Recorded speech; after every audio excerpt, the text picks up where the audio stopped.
All right, good morning. Greetings and salutations, everybody out there in YouTube land. I'm your host once again, Dan Thornton, and I want to thank you all for joining us today on Monday, Lions Talk Live Morning Show Edition. And guess what?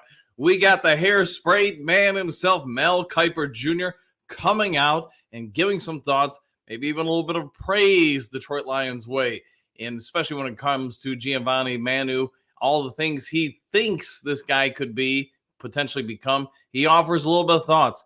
Also, later in the show, probably right around 7:45, maybe a little bit before or after that, we're going to get maybe 5-10 good minutes with Jeff Risdon. Most of you are probably definitely aware who he is, but if not, hey, he's a little bit of a Lions insider. He's over there, runs Lions Wire. He's been covering them at length and ad nauseum for a long time, and you know what? He's going to be kind enough to take a little bit of time out of his day, jump on the camera, talk to us, the Dew crew, all about the Detroit Lions and some of his thoughts about this upcoming or this current off season, the upcoming season, et cetera, et cetera, et cetera. We'll throw some thoughts at him and see what he has to say. But again, that'll be a little bit later in the show. He's got to take care of some family stuff real quick, get the kids off to school, yada, yada. Typical Monday morning.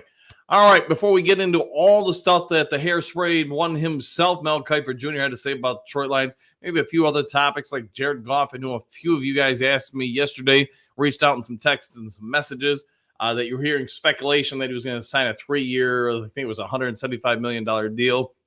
I can't find any corroborating evidence for that.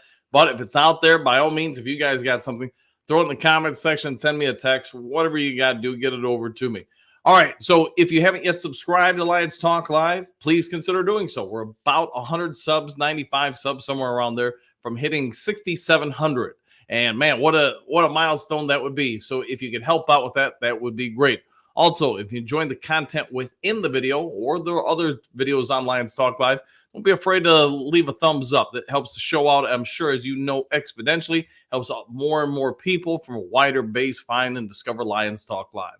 Last but never least, just because I'm a working individual, if you're looking to buy or sell property anywhere in the state of Michigan, give me a call or shoot me a text. You see the number on the screen, 269-998-2384. Let me see if I can use about 30 years in the industry to your behest, save you some money, either on the purchase or sale of property anywhere in the great state of Michigan. So see the number on the screen, go ahead and light me up. Let's have a conversation, see what we can do to help you. All right, welcome to Lions Talk Live. It is a Monday. It is the off season. We are past the draft. Let me ask you guys, when you went into the draft, what expectations did you have for it? Did the Lions supersede, fall below, or just really skyrocket beyond, or tank, go Titanic on it? Do you think the Lions did great in the draft now that we've had a little over a week to process what all we brought in and how it fits on the team? What are your thoughts now that you've done a little reflecting on it? So, all right, let's get this going, see what the Dew crew has to say. And again, Jeff Risdon will join us later in the hour, probably right around 7:45 or so, somewhere in that range. JDC, good morning, all. Good morning to you, too. Hopefully, you have an outstanding one. Hopefully, you're going to do one. All right, Moonscar, good morning, Dew crew! Exclamation point. Good morning, Dan. Thank you. Good morning to you, Moonscar. Hope you are having a great start to the week. Yeah, and you know what? Hey, I'll tell you something. Things you never think you'd see on the highway. What do you do when you see a cow get loose on the highway? Well, I can tell you what I did. I pull it over to the side and just watch them try to rodeo this cow over on the highway on 131. Yeah, just something you don't see very often and probably won't ever see again. So that's how my week has started yesterday. All right, Moonscar, what do you got? After seeing the scouting video, I wonder if Mel Kiper has a team working for him. Albeit not a good scouting team, but one nonetheless, because Kiper is not strong at what he does. It's a fair question. My anticipation, it's a guess. I don't really know one way or the other, but my guess would be at this point, he probably does have, and probably has for a few decades now, multiple people working for him, helping him assess everybody. When he started out in the, late 70s, early 80s, he probably did it all by himself. Now, give him a lot of credit, because back then, obviously, there wasn't the internet. There wasn't as nearly as easy of access to information on people. So I have no doubt Mel Kiper back in the day used to grind over and over and over again, putting together whatever he could for his magazine.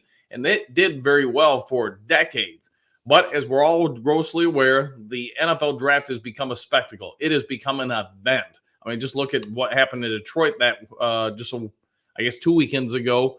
And you had nearly 1 million people come out from across the planet to attend this event, let alone however many people watched it live online. So, Mel Kiper, he's done a great job bringing the draft to the forefront, helping do his part, definitely to be a part of things. So I would say at this point, he probably has, my anticipation is probably 10 different people working for him at some lower level position, covering different areas. Probably, hey, you're going to cover this part of the country, that part of the country, just like a normal scout would. But he probably also has people beneath him covering D2, D3, etc. So at least he has some information to go on the mic or camera or whatever and talk about different areas of interest. So real quick, before I forget about it, when it comes to Mel Kiper and his thoughts on the Lions, I'm sure most of you have probably seen it by now, but he did give the Lions a lot of praise, unlike the year before when they traded and picked up Gibbs, Laporta, etc. Back then, he gave the Lions a C. This year, a B. So he does see some real value in a lot of what they've done. The one thing that I thought was very interesting is when it came to Manu. At least from what he says on camera or in the printed page, he definitely goes out of his way to point out, quote, "This is my guy right here," says Kiper. I don't know how much people have to know about Giovanni Manu because this guy has not been playing football for a whole long time, but he is intriguing. Manu boasts some of the best size and power, regardless of his position, in all this draft. He absolutely pulverizes people with his power, Kiper said. He's got a basketball background. He could start for the Detroit Pistons at power forward. And he goes on to talk about that a little bit more. So if you don't know, Manu did play power forward. He did play basketball, and he did put up some real legit numbers at obviously lower level, not the NBA, but he has played and played well, averaging over 20 points a game and around 15 rebounds a game. So I haven't seen the basketball tape on him. So as a basketball coach / scout, I can't really evaluate him because he's not a person of interest to me. But from a Detroit Lions standpoint, I have watched him play football, and I can definitely see, probably like everybody in the Duke crew watching the show right now, can see all the upside in Giovanni Manu. His ability to move the pile, his hand placement. I mean, we've talked about it a lot in the last week and a half or so. From a physical standpoint, he jumps off the page. He jumps off the video. Whatever you want to throw out there, he does it. He is rare in those regards. It's going to come down to Hank Fraley and everybody cleaning up his mechanics to make him get to where we all think he can be. In my anticipation, whether it's him or Mahogany, my guess is by the time they're both sophomores, Lions might just have the foundation for an interior offensive line for a long time to come. I get they both have different weaknesses and or strengths. They both have areas that would need to be addressed for me to feel comfortable in a coaching standpoint, putting them out there on a regular basis. But again, both of those topics with both guys are coachable things. So that's where I think the real upside in them goes on. Now, if you want the Mel Kiper full in-depth detail, I'm sure you guys can easily Google it online. You find it on, the USA Today. You can find it on, 20 different other sites. You got the Detroit Free Press that throws it out there. There's tons of different areas where you can find it, but I would encourage you to go check it out. Even though I know Mel Kiper is going to have a lot of people that, throw some stones at him. Hey, he's wrong on this guy, that guy. Hey, that goes with it. But it's probably, if nothing else, good information for you. If you're just sitting around having a do, taking it easy, you want to get Mel Kiper's thoughts. He does go on a little bit about each of the guys. I do get that he thinks Terrion Arnold is one of the better cornerbacks in this year's draft, but I think you're going to find that from everybody, basically repeating the same statements. I've given you my thoughts on Arnold, so I won't bore you to death with it, but I will say this. The more I've watched Arnold in the last week, the more I think he's probably opening day the number 2 cornerback out there on the field. Maybe number 3, but I don't think he's going to supersede right away Davis III, but he's going to be in the starting lineup is my anticipation. All right, moving back onto the comment section. Dennis, good morning, Dan, Jeff, and Duke Crew. 100% back at you, Dennis. Brent, good morning, Coach Duke Crew. Superdome or bust, exclamation point. And Woo! The first woo of the show. All right, Dave. Good morning, Duke Crew! Exclamation points. Coach, I'll give you some props. Finding stuff to talk about this time of year has to be tough. I see some of the other channels aren't putting out anything for a while now. Yeah, I mean, I want to say last year I did basically the same thing. We got probably 2 weeks or so post draft, and I kind of took, I want to say, about a month off. Don't hold me to that, but that sounds about right. So you're right, Dave, that there's just less news coming out. So if you're going to have a show, you really got to try to focus on finding new topics to talk about. And it's going to be a challenge for anybody in the industry. That's one of the good things about having been a journalist for eons is you're trained to have to find stories, make something that's entertaining for viewers to watch and hopefully add some value to it. Because any sport you cover, if you do it for decades, which I've fortunately been lucky enough to, you're going to have an off season. You're going to have to find something to talk about. You're going to have to find a new way to analyze a question or a problem. So I enjoy this to death, as hopefully you guys know by now if you're watching this show. So if you guys come up with topics, so if you have something you want me to dive into or do a video on or something, by all means, text me, call me or whatever, throw it in the comments section. But thanks for that, Dave. All right, Andrew, what do you got? Good morning, everyone. Super Bowl or bust, 1,000% there, and I agree. Good morning to you, too. George, greetings, salutations, everyone, exclamation point. I wonder if Mel reviews all of the players himself or he has a group do it for him, question mark. Even more so how that he's getting up there in age. Yeah, he is getting up there. He's not a spring chicken anymore. And I know we kind of already talked about it, so I'll just make this real quick. George, my guess is, yeah, he's probably got a bit of a crew that works for him, helping him break down video and stuff. I doubt if he's really flying around the country or whatever to watch people in person. At this point in his career and as successful as he's been, he probably is employing people to do that for him now. All right, JDC at Moonscar Blade. I'm not a fan of Kiper too. Yeah, a lot of people aren't. I think he's entertaining, but I also think he's not as prominent as he once was. I think the NFL Network, ESPN, everybody, he's definitely made his impact on the league. And I'm not taking anything away from Kiper Jr. He's earned his place in NFL lore, football lore, whatever you want to say. To me, he should go in the Hall of Fame because he has impacted the game that much. That also being said, anybody who's probably watched for a while understands he's entertainment at this point. There may have been a time where he was fairly accurate at analyzing players. In my opinion, trying to be as brutally honest as I can be, I think that time might be in question now because, again, I don't know if he really does it in person anymore. I don't think he really watches the guys himself. I think, I know he talks about Manu and being, great, awesome potential, everything. But I also think a lot of people, whether it's you, me, whoever, just watches that guy walk in the room, you can see potential on him because it's that pronounced. It's that defined. He's that rare athletically, genetically. So I get that point. But, take Kiper with a grain of salt, anything he says, but also give him his props and praise for what he's done for the NFL. All right, Bo, what do you got? Good morning, Duke Crew, Superdome or bust. Mel giving Lions props, question mark. Now I find myself living in a twilight zone. Manu is cursed. It might be, man. It might be, Bo. And again, kind of already talked about it, but Manu's just a rare specimen. I think if you looked at a lot of different people trying to be fair with their overall assessments to find your own truth on Manu, take some of what I say, take something from, 20 other analysts or whatever, and come up with your own interpretations of it. What I think everybody does agree on is this kid, he's got the right personality. He's got the right, arm length, size, power base. He seems like he wants to grind and become something. Now, the other part that has come to light since the draft is, a week and a half removed from us, is that there were other teams interested in the kid. You hear tidbits about this team, that team talking about him, and based on the tonnage for which they speak about him, I do think the Lions probably made the right move in trading him to get him, either that or he was going to be on somebody else's team.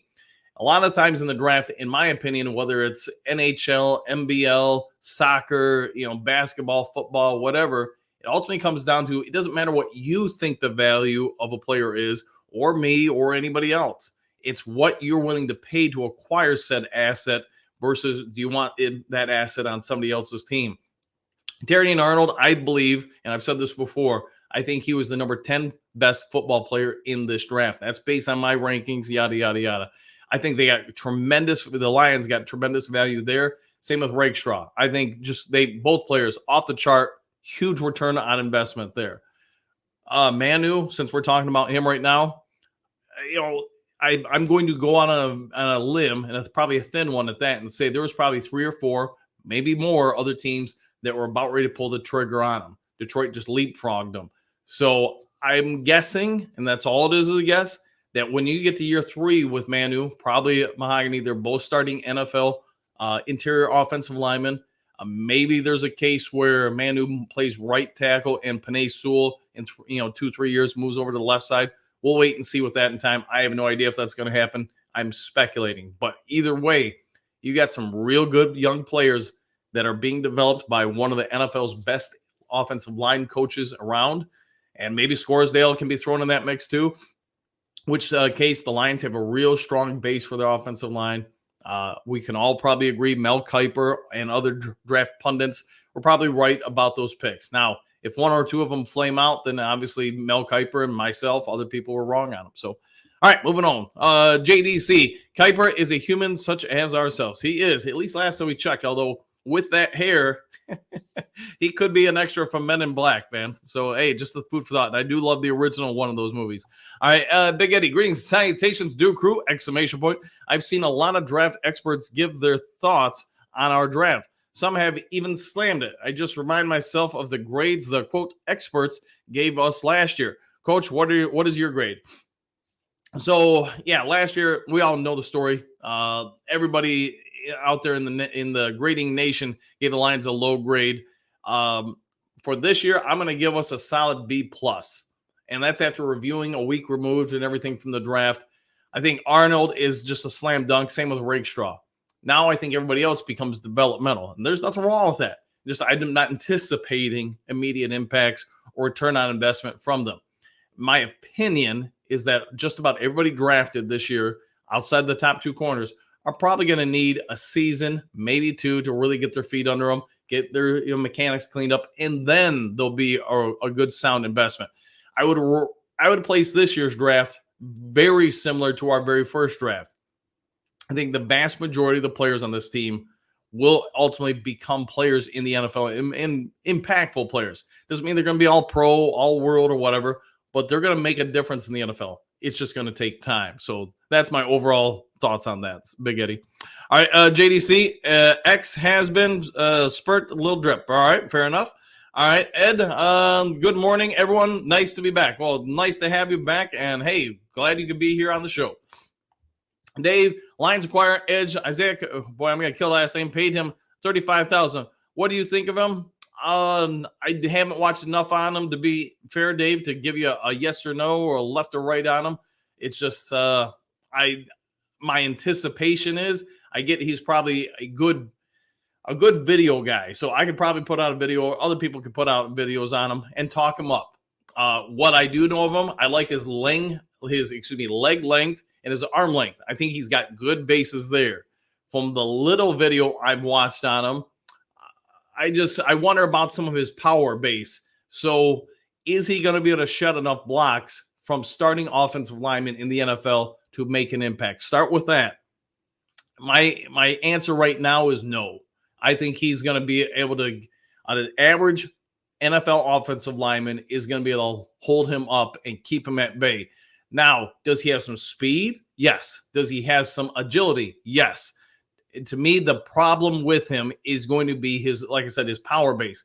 I don't think he has enough lower body nor upper body strength to be able to take on and get past the vast majority of starting offensive linemen in the league.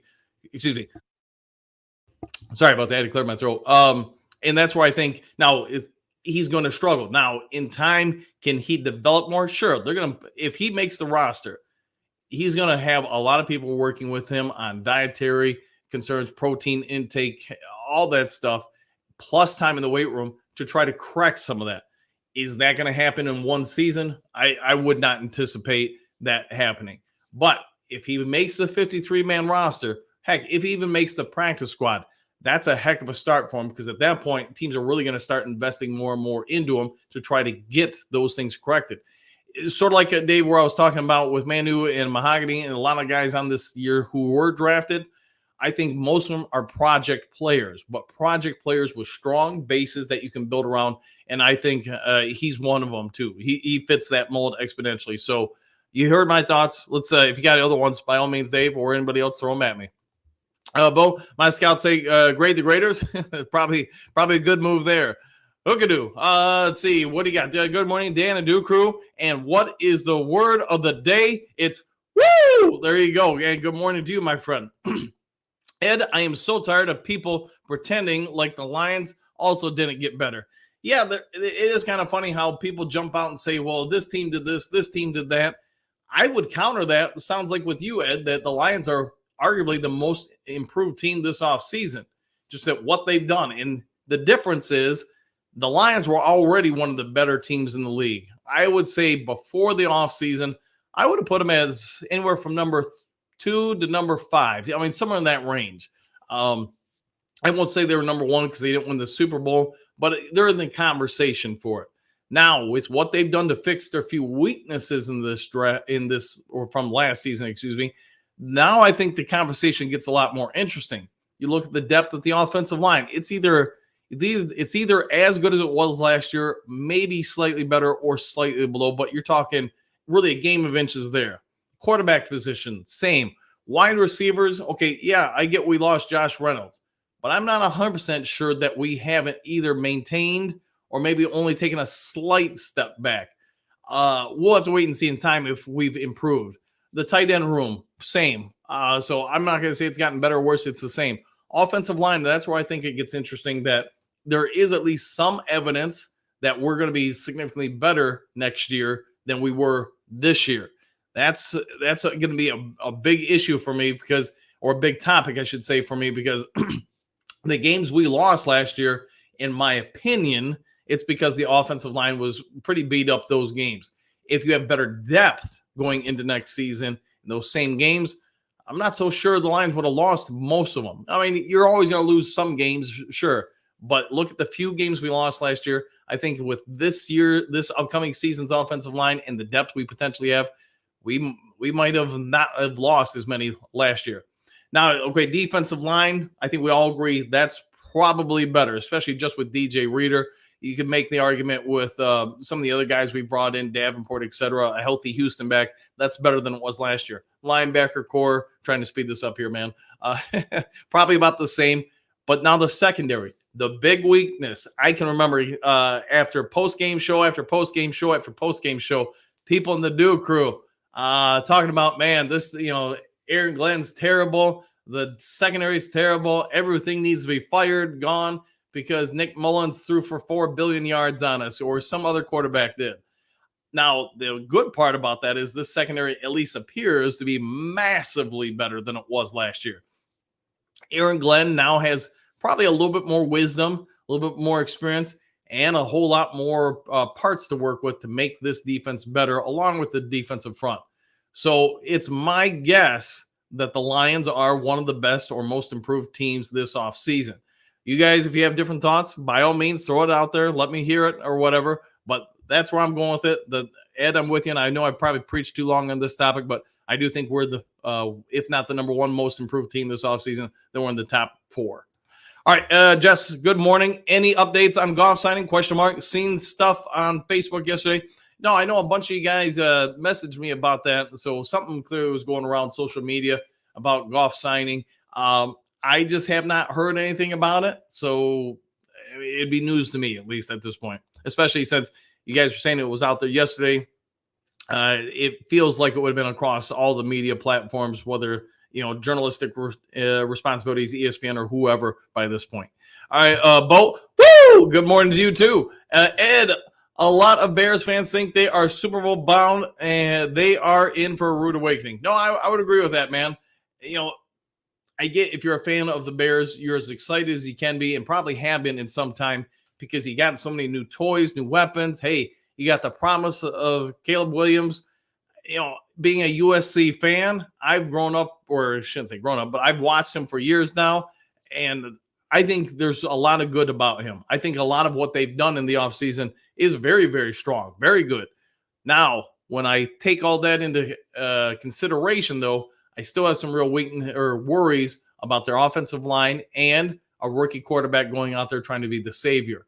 We'll see what happens. I mean, he could end up being the real McCoy from day one. My anticipation is, though, it's probably going to take him a season or two. Plus, the Bears got to fix that offensive line just a little bit more. I hope well for him, except 2 times a year when he plays the Detroit Lions. Dave, you can make a top 5 team with our seconds. Yeah, we're pretty deep this year, and I think you're spot on with that, Dave. I mean, we just got depth everywhere across the board. I will not be surprised if before the final 53-man roster, those final cuts, that some teams do trade for or with the Detroit Lions to acquire some of the guys they know we're going to part ways with. I could also see it during the season where teams who get ravaged by injuries are probably contacting the Detroit Lions, asking about making trades for some of our depth. We'll deal with that topic when it happens. I wouldn't be in a hurry to trade away anything during the season from our team because it is my anticipation that we're going to be pushing for the number 1 seed this upcoming year, which also means obviously you're making a strong run at the Super Bowl. So I'm not giving up anything for the future. I'm in it to win it now. And so far, in my opinion, Brad Holmes, the Detroit Lions have done everything they can to really, pseudo go all the chips into the center of the table this offseason. All right, Jerome, morning, Coach. In your opinion, which person is most responsible for our success? Brad Holmes, Dan Campbell, Chris Spielman, Sheila Ford, or all the above? Let's go. You give me the easy one. I'm going to go all the above, D. Because they've all played their roles, and you can't really have one without the other. Let's start with Sheila Ford Hamp and say this, Jerome, that she got the ball rolling. So she made the first couple of moves that now set up other moves to happen. If she doesn't start the ball rolling downhill, some of the other stuff doesn't happen, and that would be pretty consistent with the Ford family's ownership. They've all given it a go. They've done some real good things. They've tried some stuff. But this point in time that we're living in is the most exhilarating for Lions fans probably since the 90s. And there's tons of reasons why.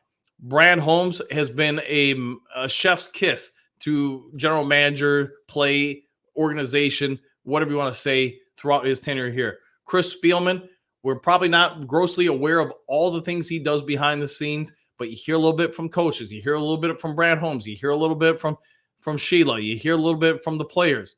He's got his fingers all over the place, kind of like he was as a player here. He's definitely in it to win it, and he is here to help stabilize the franchise. MCDC, Dan Campbell himself, Gambling Man Dan, we can all say, hey, he should have done this or that in the NFC title game, and you have your own opinions on it. What I will say is I would have done something differently, but I'll also throw this out there. Every coach does things differently. What we can say without refute is under MCDC in 3 years, he got us to the NFC title game. Let that sink in. He took over one of the worst franchises in all of sports. Doesn't matter what league, organization, or level of play. The Detroit Lions were viewed as a dumpster fire, just a franchise that could not be saved. So that guy that we're all questioning, or some people are questioning from the NFC title game, was able to do something only one other human on planet Earth has ever done. Let's get the Lions to the NFC title game. And it's just hard to believe that while, yes, the Lions melted down the second half and everything, they did a lot of the same stuff that they did throughout the entire season, the things that got them there. Unfortunately, this time they crapped out at the craps table, whatever analogy you want to use. So I'll say they've all been hugely impactful, and one doesn't happen without the other. It has just been great watching them all, in my opinion. All right, France, good evening, everyone. Coach is getting some guests on the show. Yeah, we are, man. We are. And, we've got a couple other ones scheduled. The hard part I'm finding more and more with the morning show is a lot of people say, yeah, I'll hop on. What time is the show? Oh, well, let me know if maybe we can set up another time.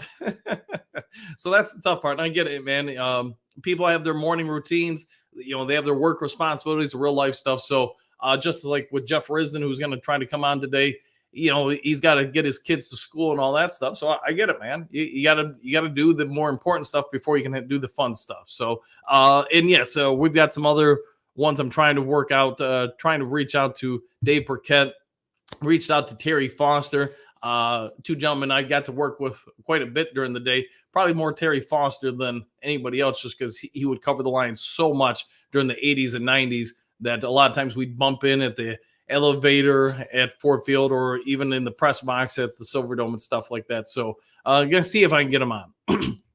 All right, JDC, everybody is going to the Super Bowl. Pick two teams, go Lions, 100%. I'm taking Detroit versus whoever they put in the AFC. Right now, I'll go Detroit versus in the title game, in the Super Bowl next year. Try to throw you guys a curveball here.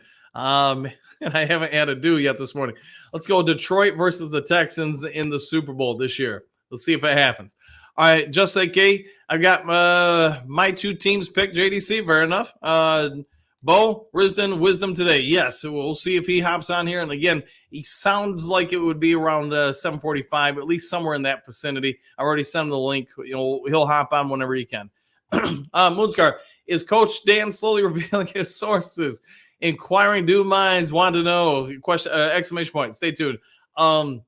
No, I got to be careful with that. So I don't want to get anybody into trouble. So like anybody I get from Detroit-based media probably isn't coming on the show just for that specific reason. Now, people that are outside of the greater Detroit area, so like Jeff Risdon does not live in Detroit, or Scott DeCamp, who's been on, or other people have been on. They're not in the immediate vicinity of Ford Field, so they're probably a little safer. I would really have to Scooby-Doo that one to get some of the other people on, but it is possible at some point a few of them might be on if they have not been already.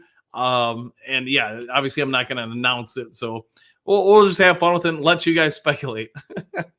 Ed, whatever, I can't wait until the fall and we beat Chicago and they turn from Caleb MVP to who cares, he is a rookie. Yeah, and that will happen. Right now, hope springs eternal. Everybody's happy. He can do no wrong. That's same as every NFL coach or quarterback. Your new guy is got to be the answer because the other person wasn't.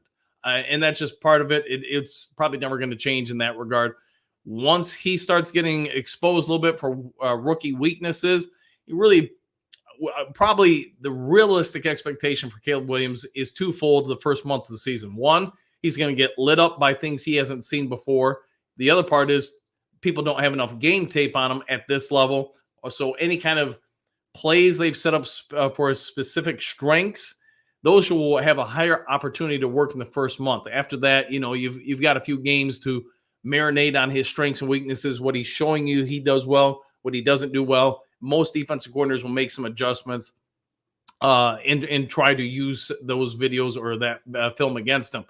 But the longer the season goes on, that more that comes up. Doesn't always work, obviously. But we'll wait and see what shakes out with it. All right, Moonscar, let's see, the Lions fan number one, Moonscar, that is what I just thought about. All right, yeah, hey, I'm not going to announce anything, so we'll put that way. Mike DeMarine, howdy, Dan and Duke Crew, back at you, Gunny. Hopefully having a great one. Bo, tailgate party, here we come. I like the way you're thinking. Ed, how is everyone doing today? Hopefully everyone's doing great and having a do. Brent, Lions and Chiefs in the Super Bowl. Hey, it's hard to go against the Chiefs until somebody just really knocks them out for a while. I mean, for the better part of a decade now, they've owned the rights in the AFC to go to the Super Bowl. So I get what you're saying. JDC at Just Say K, and taking a guess, the Lions are one of them. Could be.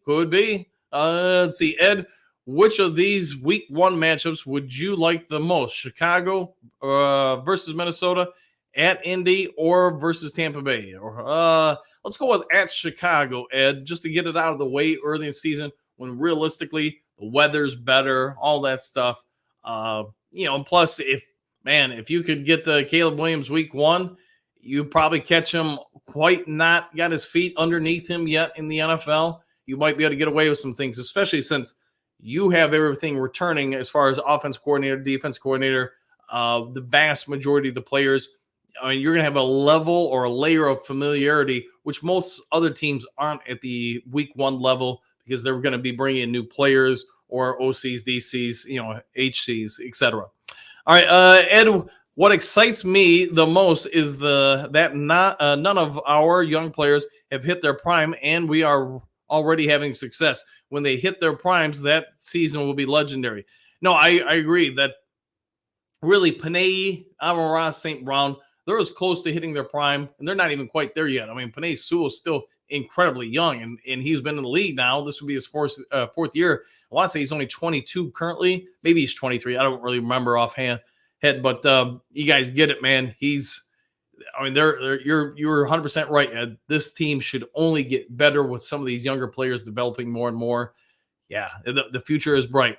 Ed, let's flip and go. Brent, there you go. Steve Rogers, Green salutations all. The captain is reporting. Well, good morning, Cap.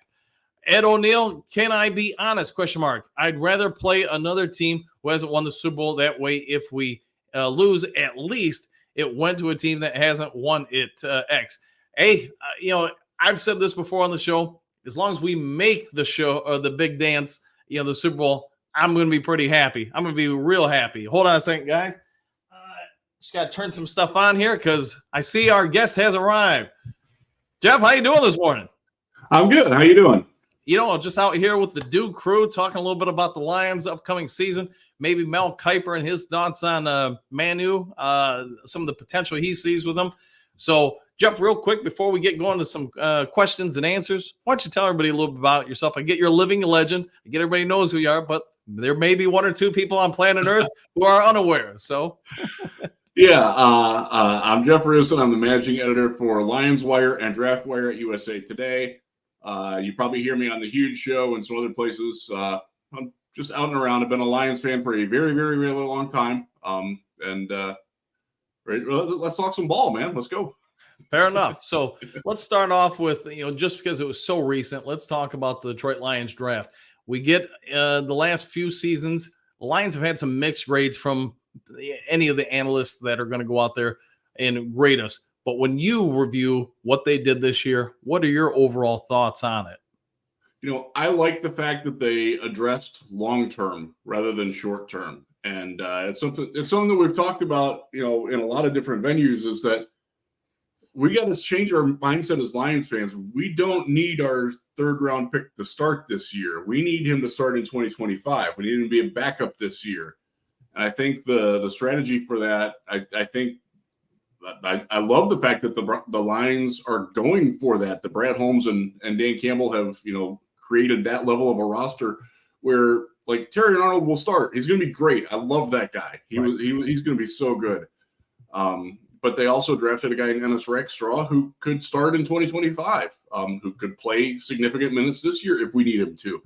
I'm not super high on Rackstraw, but I love the fit that he brings, and I love the concept that look, what do we all complain about all year, especially in the postseason? God, our secondary is terrible. Can we cover anybody?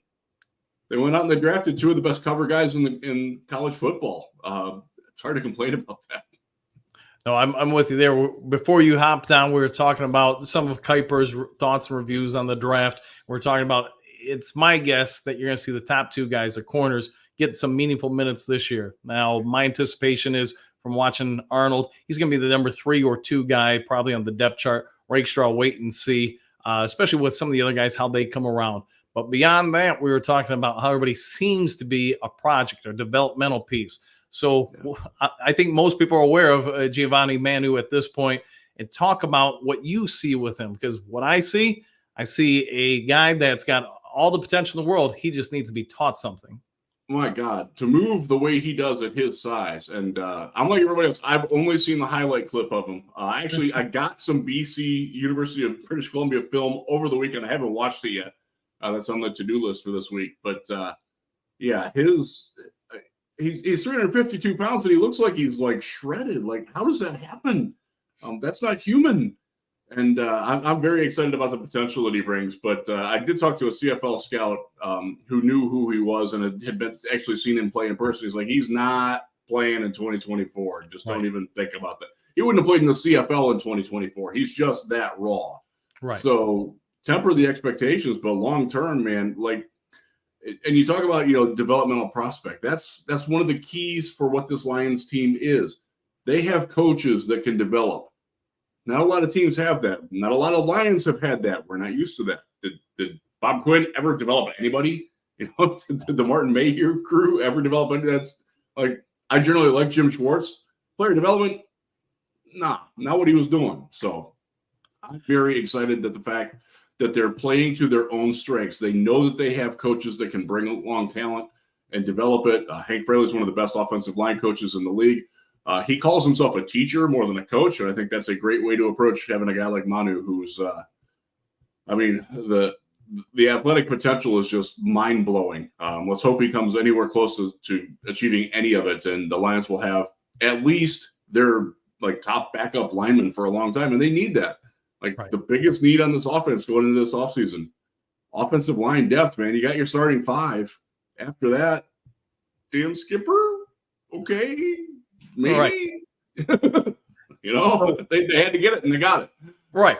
And I'm with you, because when I started covering the Lions, whatever, for AP or the Kalamazoo Gazette and stuff like that, it's the late 80s, early 90s, and the Lions did have a stretch in the 90s where they were pretty dang good, inconsistent, but pretty good. One of the things, in my opinion, that always hurt them was you got past the first layer, or the ones on the team, there wasn't always a lot of depth behind them. Maybe on the offensive line, maybe a couple spots here and there. But when those injuries set in, that's why one year you'd have 10 wins, the next year you have 4 wins. Just it would wreck the team. So, in my opinion, watching what Brad Holmes has done a couple of years in Detroit, it's almost like he studied, say, like the Baltimore Ravens or the Green Bay Packers or the Pittsburgh Steelers, and say, how do they have such sustainable long-term success? And it seems like you're on the same page, where you think they spend so much time and resources growing and developing players. That's what they do. When you review Brad Holmes, where do you think he's basically mimicking or mirroring those other teams? I think he's certainly got an influence from them, and that's a good thing. You want to borrow from good teams with the good cultures like that. So, just to go back I'm born and raised in Cleveland. I grew up a Lions fan. I grew up on the west side, far enough where I could catch WTOL at Toledo, and they showed all the games. But Ozzie Newsome is one of my heroes, and the way that he operated the Ravens and created and had a vision for a team, in the scouting process, you could watch a player like, that guy's a Raven. Yeah. And now we're going through, and I'm like, that guy's a Lion. Christian Mahogany, that guy's a Detroit Lion. Right. Before they even drafted him, and being able to identify that kind of a culture, and also knowing who isn't a Lion. You look at some players he's pretty good, but he doesn't fit what we're doing. Right. That's revolutionary as a team, because it used to be, you would just draft guys because they had talent or because they had attributes. No rhyme or reason for if they actually fit into the team or what you wanted to do or what the coaching staff wanted to do. And there's such, symbiosis between Holmes and Campbell and the coaching staff. The players that are there, the leaders on the team, they have some input on this too. And I think that just, they use the phrase all the time, cut from the same cloth. They found a really good seamstress, and they are cutting a lot of cloth on it. And I love the fact that they're sewing together a Super Bowl contender here. You say Super Bowl contender. So I want to ask you, you've covered the Lions for a long time. You've been a fan, grown up with them, etc. What's it say to you, anything, potentially all the fan base, where this franchise is, and that the fact that we are potentially one of the top 2 or 3 contenders in the NFC, let alone the entire NFL, for the Super Bowl? How much has this team really grown in just 3 seasons? It's remarkable to think about back, where we were, 3 years ago, coming off of a draft where we really liked the draft, but we're like, oh, wow, okay, we're still probably not going to be good. Right. And now the expectation is this team should win the NFC North, and the NFC North is good. All the other teams got better too. But we're the reigning champs. There's no reason why we can't stay ahead of them. There's no reason why we can't win any game we're in the postseason. We're halfway there against San Francisco. Next year, we get that second half, and we're good. This team has as good a chance as any to win this coming Super Bowl. Obviously, things have to stay right. They have to stay healthy. They have to keep their key players, rolling. But that's true of every team. And I'm very bullish on where this team is and where they've come from. it was a long process, the fairly steady decline from Caldwell down through Patricia. And then, that first year, all those losses, Mo, was a 10. We were 0-10, right? Right. That was hard. And it was hard because I believed in Dan Campbell and I believed in what they were trying to do, but the results just weren't there. I would do podcast appearances and radio spots and like, how long are we going to wait before we pull the plug? I'm like, I don't want to be that team anymore. And we're not that team anymore. Thank God. No, and you're right. I think, what was it, we got the tie in, was it Pittsburgh? Yeah. And then I think at that point you could see little things starting to change, but it wasn't amounting to wins. And then we had the strong end of the season where you got the win against Green Bay and then Minnesota.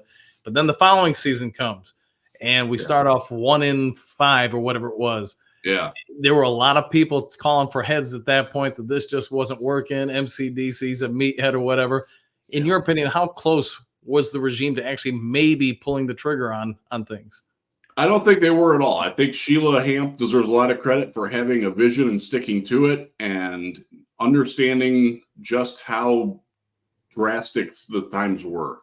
And it's one of those deals where, okay, if you're going to do this, number one, who's going to take your job? Like, right. who wants this? I mean, I understand that there's only 32 available positions and somebody will take it, but like, you're not going to get a good candidate. They're like, oh my God, they just cleaned this guy out. Like, where's the patience?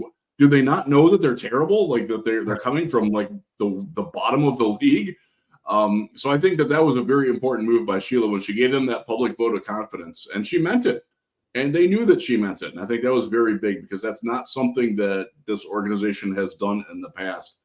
I don't want to criticize Mr. Ford and Martha, but they didn't get it the way that their daughter does.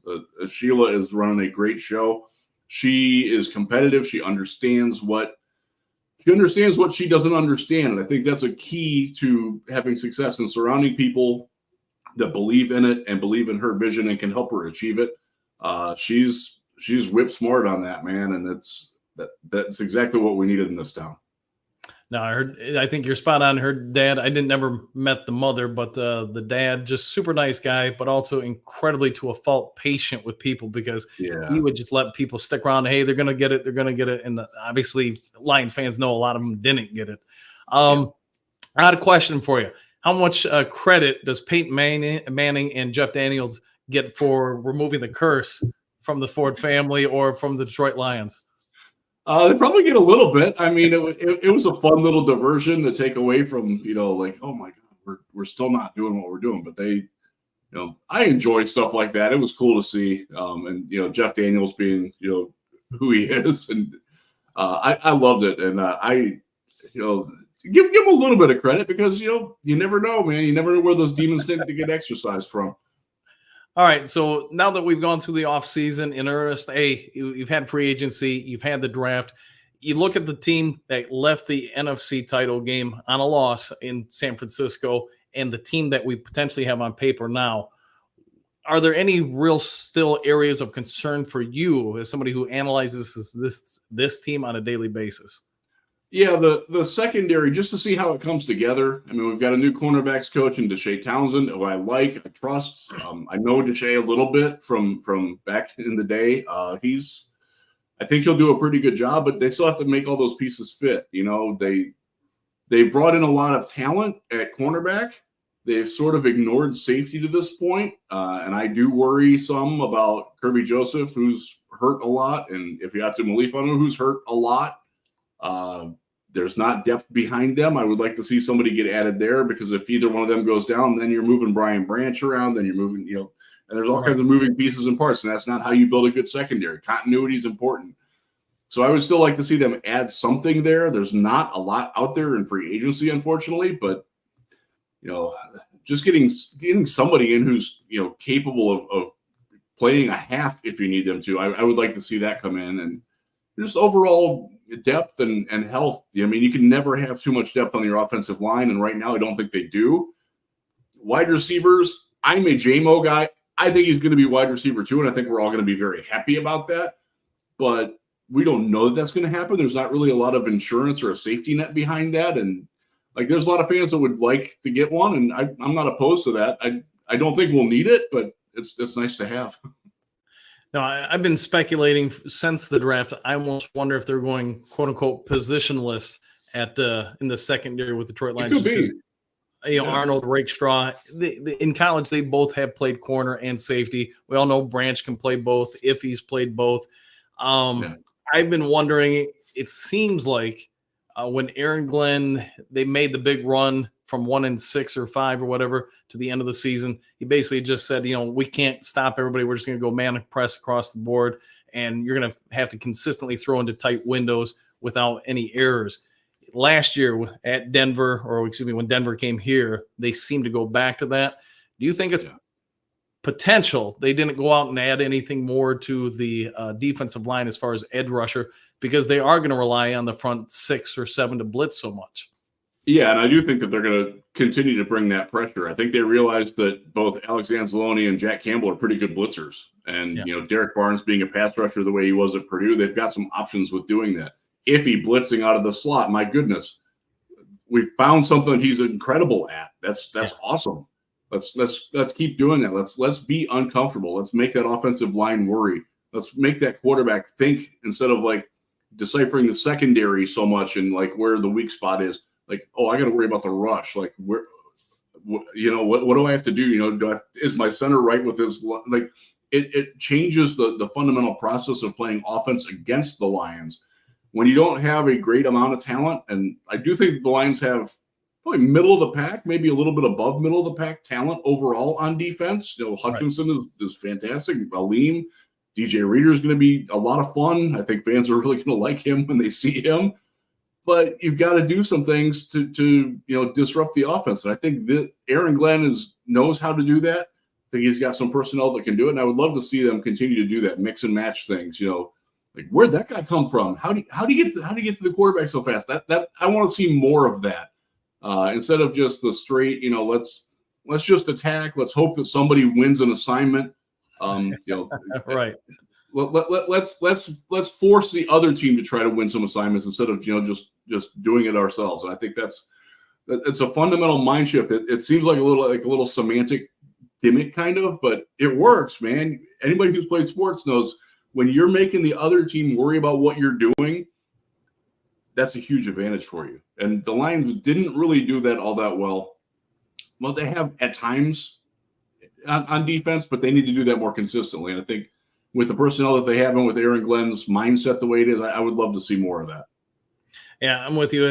As a coach, I love forcing other teams to do less of what they want to do, especially when they're preparing for you and have to focus more on you, because then they stop doing what they want to do. I think last year and the year before, when AG went to more of that, you could see a little bit more confusion with offensive linemen. You could see maybe a little bit more delay with the quarterbacks. And in my opinion, anytime you can force that half second of hesitation, you're probably getting more wins than losses. You've got a division in the NFC North where potentially 2 rookie quarterbacks are going to come on in.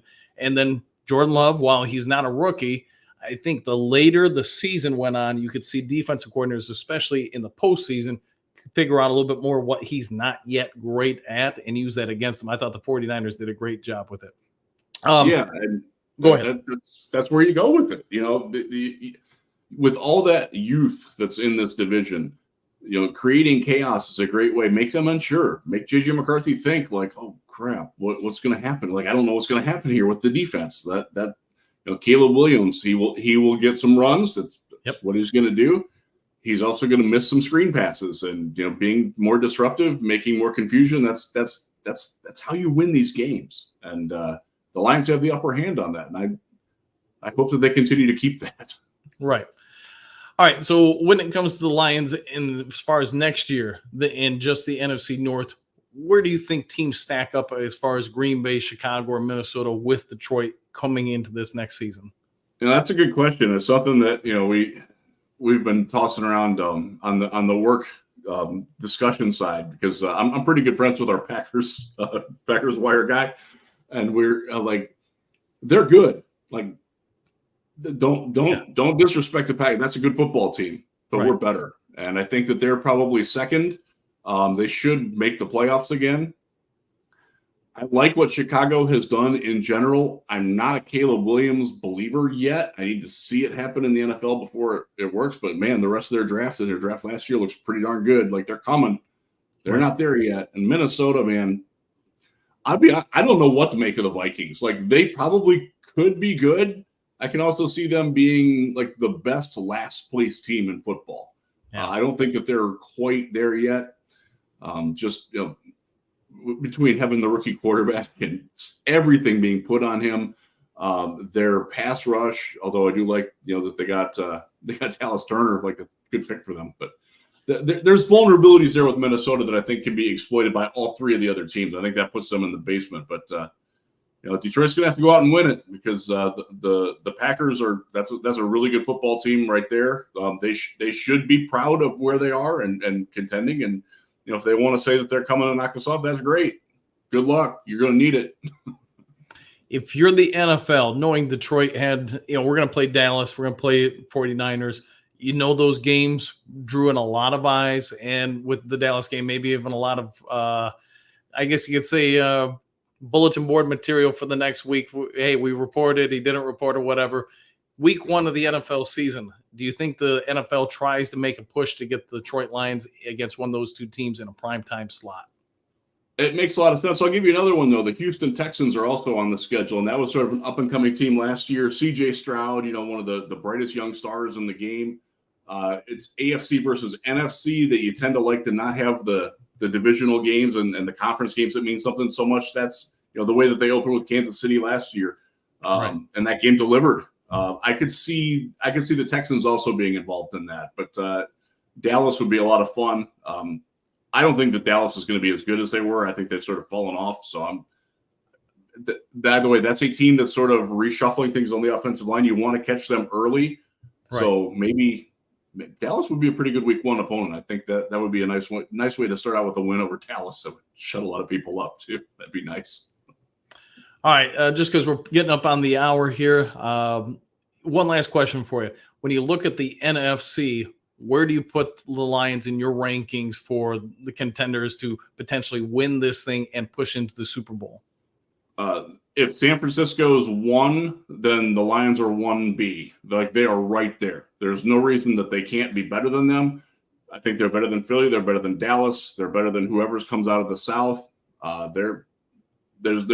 There's no reason to think that this team can't win the NFC this year. So they're no worse than second, and probably a co-first with San Francisco for me. Okay. He is Jeff Risdon. He is from Lions Wire. I want you to go check him out. Jeff, give everybody one more shout out about yourself. Tell them where they can find you, where they can read up on you. Enjoy all your awesome content. Yeah, thanks for that. Thanks for having me on. You can get me at Lions Wire. You can find me at Jeff Risdon on X, formerly Twitter.